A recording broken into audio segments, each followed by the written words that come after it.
Bismillahirrahmanirrahim. Assalamualaikum warahmatullahi wabarakatuh. Ya saudaraku, bertemu lagi dengan saya Cecep Muhammad Yasin, wong Kediri yang gendut, imut-imut, menggemaskan dan menggairahkan. Oke, kali ini saya akan menjawab tentang mereka-mereka yang masih memuja-muji Jokowi. Saudaraku, saya ingatkan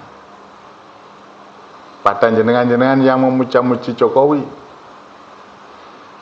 bahwa sesungguhnya ketika jenengan memuja-muji Jokowi itu, jenengan itu setuju, jenengan itu memuji pada orang yang suka berbohong, yang karakternya pembohong, yang berangkatnya dengan penuh kebohongan. Dan bagi jenengan yang kasihan, mengatakan, ada yang mengatakan gini, oh kasihan loh Pak Jokowi. Apanya yang dikasihani dari Pak Jokowi? Saya bertemu dengan orang-orang itu. Pak Cecep, oh, ada ngomong Gus, ya, saya sebenarnya nggak senang dipanggil Gus, tapi Gus, apa nggak kasihan itu kalau menghujat terus Pak Jokowi tentang ijazah palsu, ijazah palsu, ijazah palsu? Saudaraku, kalau saya melihat itu, saya tambah kasihan dengan jenengan. Jenengan dibohongi kok mau. Jenengan ditunjukkan oleh orang mereka-mereka yang peduli pada kebenaran, yang mencontohkan pada keberanian, yang mencontohkan untuk menyuarakan kebenaran, kok jenengan tidak mau. Bahkan jenengan berbalik menyerang dengan mengatakan kasihan Pak Jokowi. Saya sesungguhnya kasihan sama jenengan. Kenapa? Jenengan itu bertahun-tahun dibohongi sama Jokowi kok ya masih saja. Saya nggak mengatakan jenengan dungu loh ya, tapi hampir saya katakan unlogika. Tidak logika kalau ada orang dibohongi senang. Oh, jasanya Pak Jokowi banyak. Jasa yang apa? Jasanya yang mana? Hutang menumpuk sedemikian rupa karena kebohongannya, katanya ada 11 triliun, 11.000 triliun.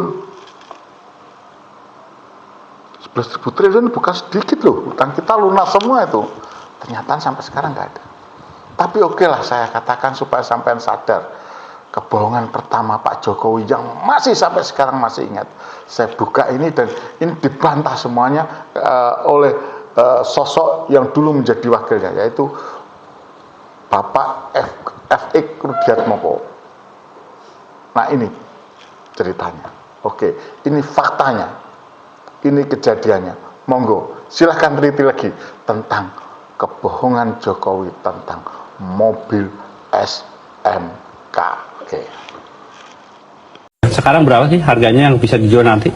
Hitungan terakhir 95, tapi 95. Nanti kalau sudah produksi massa tentu saja ada rekalkulasi lagi. Tetapi yang kita juga sekarang bingung, pesanan sudah kira-kira lebih dari 6.000. Dan pada kapasitas setelah uji emisi, setelah nanti sertifikat uji tipe ini kami pegang, perkiraan saya bisa 3 sampai 4 kali lipat yang pesan. Padahal kemampuannya baru 200-300. Kira-kira 200 sampai 300. Jadi kalau Mas Tommy mau pesan sekarang, nunggunya 3 tahun.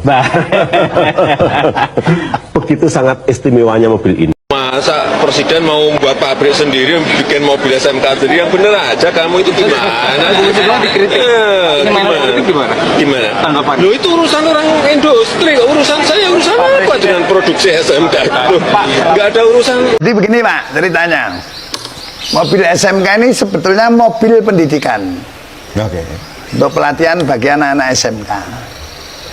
Kalau Pak JK mengatakan mobil SMK itu bohong-bohongan, ya memang itu mobil untuk pelatihan pendidikan di SMK. Tapi ada produksi nggak waktu itu? Nggak ada.